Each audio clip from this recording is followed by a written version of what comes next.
The production of this program is made possible thanks to the support of the following and viewers like you. We can learn a few things from Singapore, says Ernest Lang, the founder and CEO of Promerita Group. Singapore has been getting housing right for many decades. In fact, it has found a way to make most of its housing affordable while at the same time protecting the value of privately owned homes.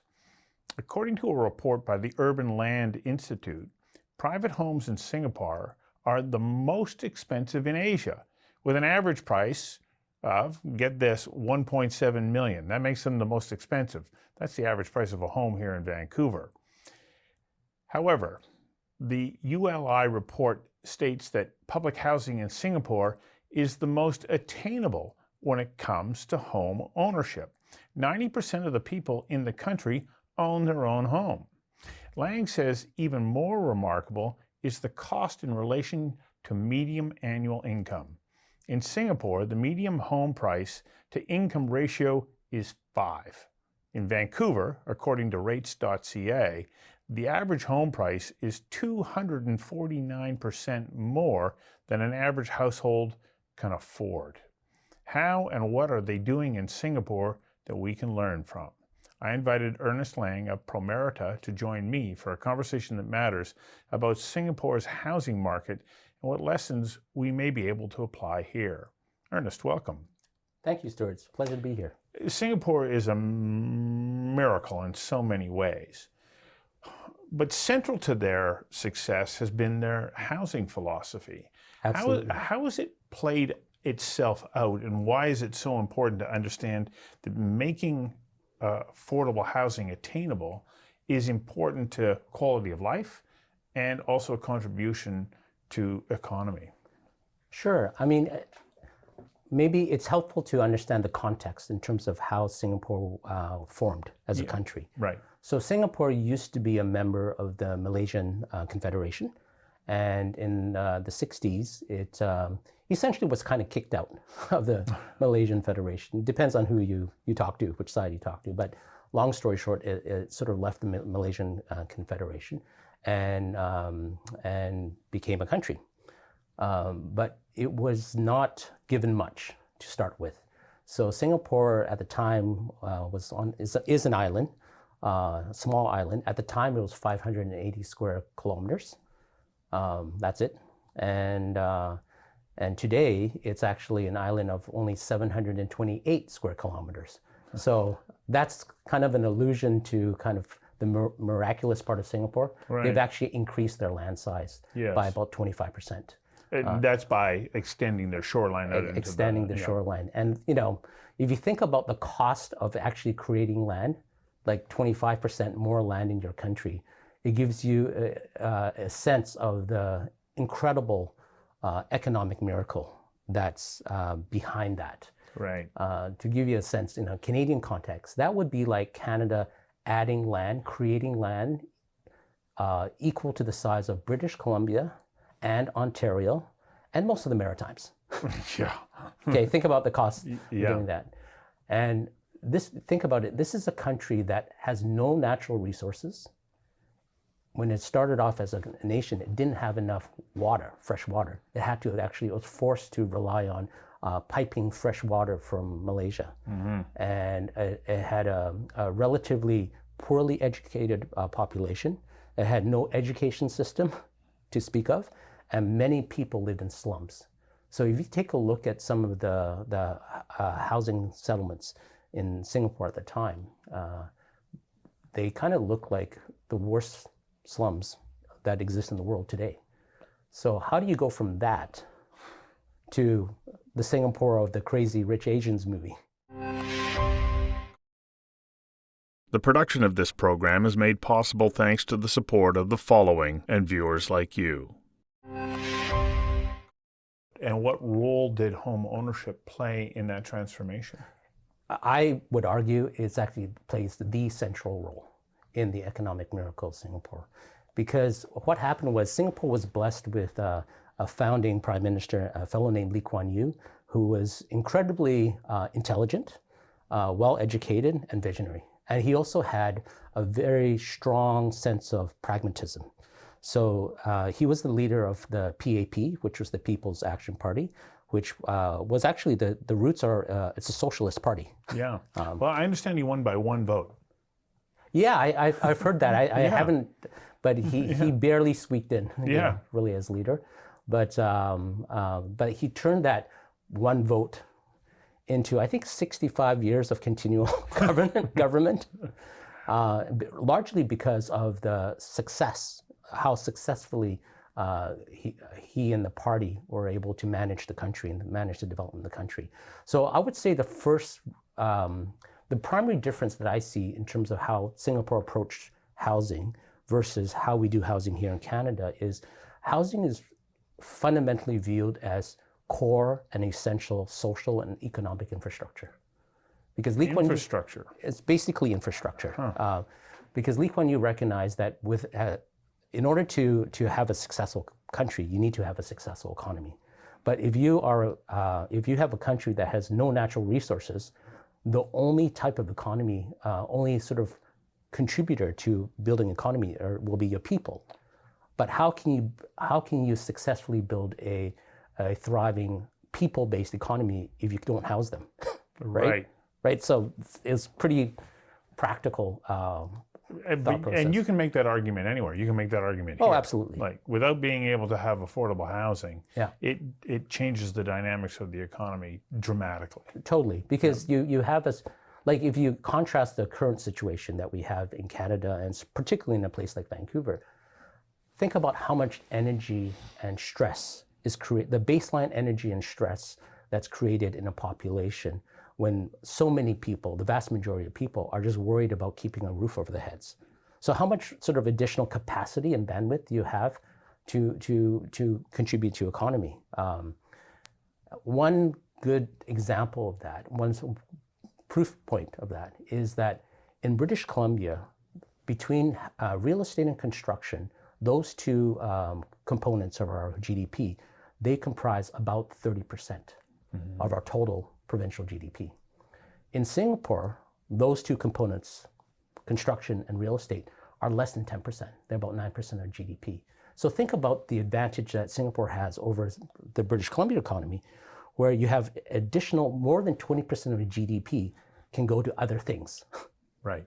Like more productive uses and especially services and products that can be exported, which helps to grow an economy. Exactly, and that has led to Singapore having a tremendous high per capita GDP rate, as well as income. Yeah. So when I was actually born in Singapore, and this is part of the reason why I sort of tracked the development of the country, because I immigrated here with my family in the mid-1970s. And at that time, part of the reason my parents chose to immigrate to Canada was that Canada was seen as a land of opportunity for many immigrants around the world. And under Pierre Elliott Trudeau's very sort of welcoming pro-immigrant kind of policies, visible minority immigrants in particular, felt that Canada was a relatively more tolerant, more welcoming society where people could have a good opportunity to build a good life and a good for themselves and their family. And at the time we moved to Canada, per capita income in Singapore was about 1/4 or 1/5 Canadian per capita income. Today? Today, it's over double. It's double what Canadian per capita income is. It's over double what Canadian per capita income is. So, in fact, I think the last sort of ranking of per capita income in the world, it was number 3 on the planet, after Luxembourg, Ireland, and Singapore. The production of this program is made possible thanks to the support of the following and viewers like you. So how did they arrange their real estate market then? Because in the introduction, I talked about the fact that they do recognize, this free market sector, but the major portion of the Singaporean real estate market is controlled by the government. Yeah, well, actually, to be specific, the residential aspects. Yes, so residential. So housing specifically. So the way it works in Singapore is they calibrate supply and demand. Okay, but the reason they do that, and this is how they do that. Firstly, first thing I should say, they do not prevent private developers from developing private housing. They don't prevent them from doing that. However, they do such a good job at developing publicly developed housing that private development of housing is focused on just the ultra luxury end of the marketplace. And so Singapore has a agency or crown corporation called the Housing Development Board. And the Housing Development Board has developed 80% of the entire country's housing stock. 80%. Yes. The style of development would be, I think, the closest analog to the way they approach their housing development would be UBC Property Trust. Okay. So at University of British Columbia, there's UBC Property Trust that controls all the lands there, that controls the zoning, and they offer the lands to be developed under long-term leases, 99-year leases. The same way that they did on the south shore of False Creek. That's right. Yeah. That's right. And so the HDB in Singapore, the HDB developed housing that is available for purchase is developed in a similar kind of tenure. Right, where you don't actually have title to the land. No, you don't. But you have title to your home. And, so in Singapore, you would have title to your home, whereas it looks like when you take a look at the model, let's say on the south shore of False Creek, right, you don't actually have title to your home. It's almost more like you're buying a 20-year rental. Like you don't take away any value. It's not like you would if you owned the land. Yeah. So in the 80% of the housing stock that's the housing stock that's developed by HDB. Yeah. Ultimately, the government owns the land. Okay. But it's actually not that different in many other countries. Like some of the most expensive real estate in the UK, in London, like in Belgravia, is ultimately owned by the Crown. So those 30 million pound townhomes that are owned by international oligarchs or whatever, a lot of those lands in Belgravia are actually ultimately owned by the Crown, and they are on long-term leases. But it's a long-term lease on the land, but the structure itself, they have title to. Yes, and what happens is every Singaporean is allowed to buy one to live in, and that's the key point. That's it. You can't buy it for investment purposes because housing is viewed as not as an asset class to be traded. HDB housing is there to be lived in. It's a home, and everyone is allowed to buy one to live in, and they can sell it to another Singaporean who's going to buy it to live in, or they can sell it back to the government. So there are different schemes that allow to do that, allow Singaporeans to have a marketplace to buy and sell their homes, to provide liquidity in the marketplace, but also they're also protecting the demand. They're calibrating the demand by doing that. So if, as a foreigner, if I don't have Singaporean citizenship and I'm working there, for example, as an expat, I do not have the right to buy an HDB home. But you could buy a private home. I could buy a private home, or I could just rent from the rental market. So I think it's basically the housing issue is a basic supply and demand issue. So you have to have a well-managed housing system, you need to calibrate both. And you have to ensure that the gap between supply and demand isn't too big. Mm-hmm. If you have 10,000 households living in any jurisdiction, you can't, it's basic common sense that you need to have 10,000 homes. Yeah. Right? And at least. And probably a few more extra for that turnover and for, the transient population, the temporary resident population in any marketplace. So that's the big problem that I see that we've created for ourselves in Canada. Because of the nature of our political cycle and the fact that the culture in Canada and the bureaucratic culture in Canada seems to be more process-oriented versus outcome-oriented. The combination of that kind of culture with the lack of long-range planning and the lack of sort of holistic systems thinking and second-order, consideration for second-order consequences or third-order consequences has led to, and this is not I'm not blaming any particular government because this issue has taken many years to develop to the sense to the extent that it's currently at. The production of this program is made possible thanks to the support of the following and viewers like you.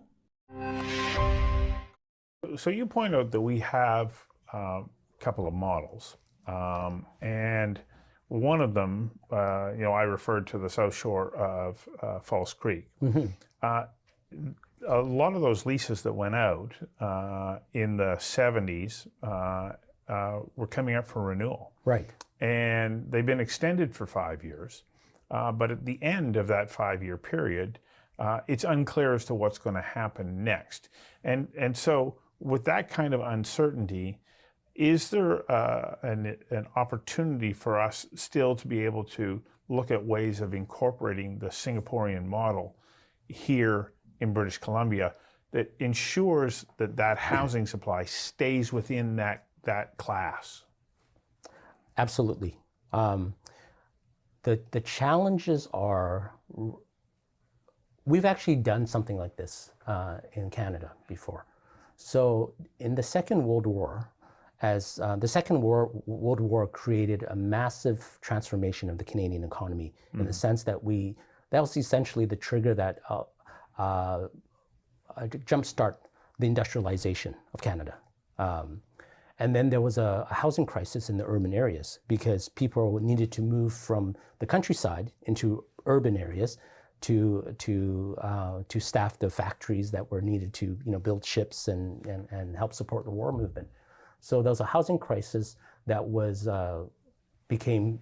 occurred overnight in the urban areas, and the federal government created wartime housing. Yes, they did. And which is a predecessor to CMHC. Mm-hmm. So the federal government actually actively developed housing.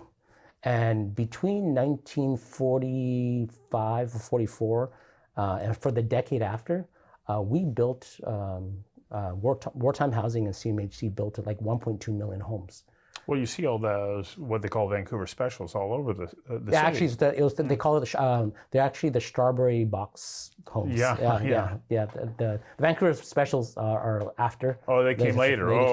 They came later. But at the time, the post-war population of Canada was 12.5 million people. So we built the equivalent of 10% of our entire country's population, worth of homes in about 8 or 9 years. So that would be equivalent to us currently building 4.1 million homes. Wow. 4.1 million homes in a fairly short order. Right. So I believe implicitly, there's the only thing stopping us from solving our housing problem in Canada is ourselves. And really, there's no technical reason. There's no financial reason. Canada is a G7 country, and even though our excuse me, even though our relative wealth has eroded since the 70s to today, we're still a very wealthy nation. We have a strong financial strength ratings. We have a very educated populace, and we're a desirable place to live. We have all the tools to solve our own housing problem. The question is, do we have the political will and the political courage and the willingness to be practical versus process-oriented in our government systems? Well, that's a valid question. Yeah. And but I'm trying to think of what the mechanisms would be. Let's take just the city of Vancouver. How do we start to introduce this kind of housing in a way that it will give access to affordable housing for a considerable number of people, and be manageable, and can be introduced with a long-term plan to build it out? So, if I can pose the question differently and just confirm, you asked me, if you were to ask me, Ernest, what would you do if you were in charge of all the levers that are available to government to solve the housing? And your answer problem? is? The answer would be, I would form a government-sponsored housing development corporation, okay? That would have the authority to essentially do its own zoning and do its own permitting and just build the stuff. So that would speed up the Totally. So in permitting other words, if we process. created a version of, let's just say, if you think about it, the powers that municipalities administer for zoning, they actually come from the provincial government. Yes, they do. They don't exist at the municipal level. They exist at the provincial government. Right. So if I were to advise the premier, what would I do? I would create a provincial housing development corporation and basically use the crown land. There's a lot of crown land held by both municipalities and the province, and entitle it, so zone it, upzone it dramatically. And just the fact of changing the zoning on unentitled land, and if you entitle it, increases its value from a financing perspective. Do you even have to create that entity? Don't we have it in BC Housing in a way? I guess technically, BC Housing could be empowered to do that. But it's a question of being given the mandate to do this. Given the mandate, and also I do think we have the problem is there was actually a very interesting academic book that studied and reported on Singapore's housing, the success of Singapore's housing system. And one of the things it noted was that the culture of the HDB, the Housing Development Board, was radically different from most government bureaucracies. It talks about how the management culture is actually more similar to that of a for-profit multinational. So because they were accountable. Yes, totally. Financially. Yeah. So it was much less process-oriented and much more outcome-oriented. Like the mandate was focused on outcomes. And so that could be a possible way. And it can be hard to take an existing culture and change it. You know, it's sometimes easier to start from a blank slate. Yeah. Yeah. So are you encouraged that there are people listening to this as a possible remedy for this housing crisis that we're finding ourselves in? Yeah, I'm actually seeing quite a few things that are encouraging me. I find encouraging, at least at a policy level. So recently, the city of Burnaby announced the creation of the Burnaby Housing Authority. The council, I think, passed that support last year, but the board has actually recently been formed. I think it was announced in the last week or so. And their mandate is essentially to create a municipally owned housing development company to start developing housing.